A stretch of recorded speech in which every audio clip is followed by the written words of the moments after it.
This is The Zero Hour with RJ Eskow, produced by the WeAct Radio Network in Washington, D.C., and broadcast across the nation.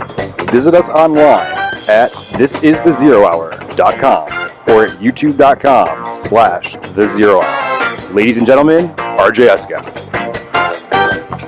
And we are back on The Zero Hour. This is Richard RJ Eskow, and we've got a great hour coming up for you. As we try to do every hour, we've got William Grider, the legendary columnist and writer on finance and the economy. He wrote Secrets of the Temple back in the 1980s, the first great book opening up the mystery of the Federal Reserve. We've got Bill on. We've got RJ Eskow, who is the head of the Alliance for Retired Americans, talking about Marco Rubio's latest deficit craziness. We've got the music of our house band, Lettuce, who you just heard there. We should give them a shout out from time to time since they're functioning as the Zero Hour house band. And before we get into that this hour, which I'm really looking forward to, I have a question that I hate to ask because it hurts a lot of his fans, but I got to ask it anyway.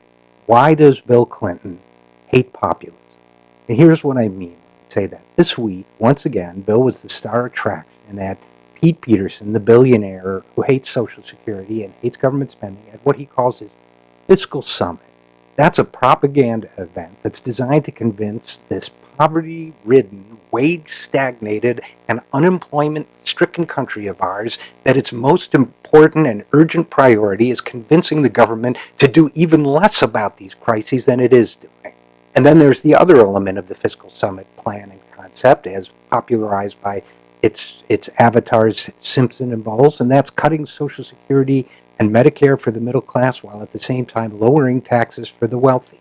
That's right. That's the agenda that Bill Clinton and the rest of the team, including Chris Christie, were there to talk about. And that, when you think about it, we're in a populist moment in history where we need a populist economic platform. And that agenda, well, it's anti-populism in a nutshell right there.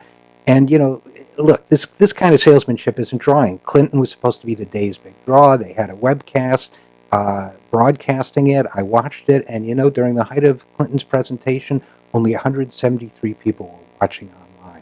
That's not very many, but then again, it's not hard to understand because viewing one of these events, I got to tell you, I've been to or watched a number of them. It's kind of like, well, what's it like? It's like watching an over-the-hill oldies band sleepwalk its way through Stairway to Heaven and Barracuda for the 1,000th time to a hotel bar filled with drunken business travelers. I mean, think about what that's like. The songs, they've lost whatever meaning they once had for the listeners, and from the sound of the way the band plays, it kind of seems like they feel the same way about them, but the rich guy is paying, so they keep on playing.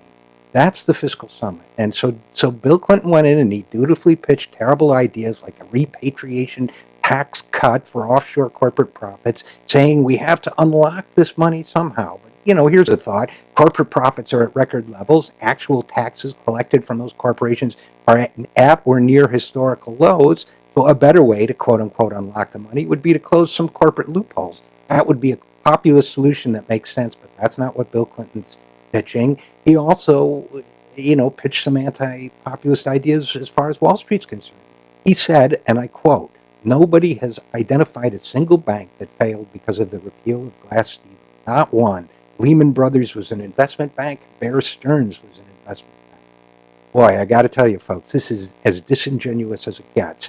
It's true that no too big to fail banks went down during the 2008 crisis, but that's because the federal government rescued them at great cost and with an enormous distorting effect on our economy. And why did the government rescue them?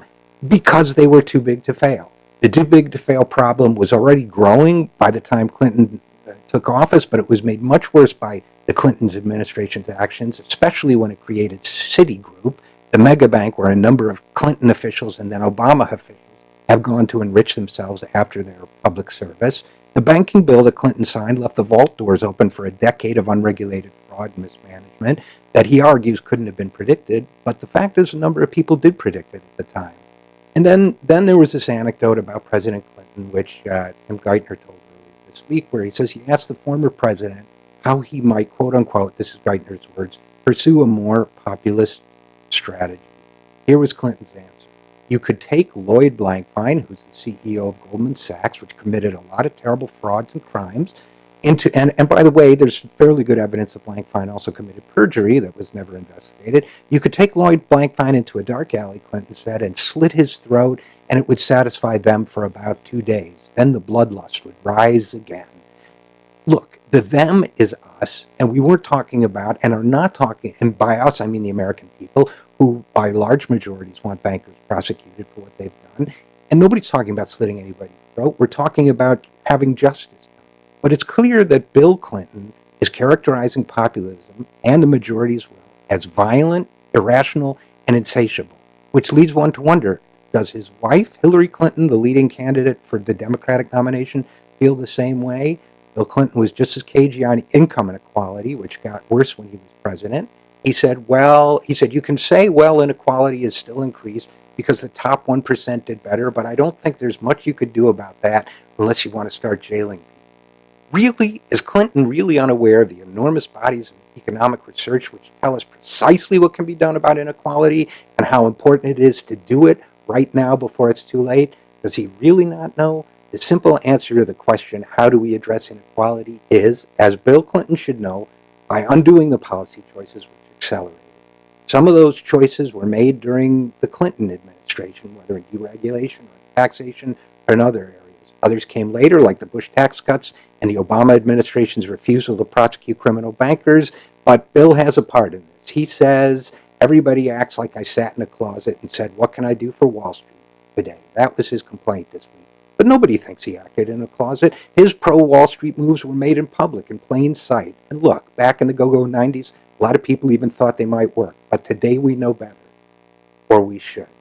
I'm Richard, RJ Eskow, and this is The Zero Hour. We'll be right back after this.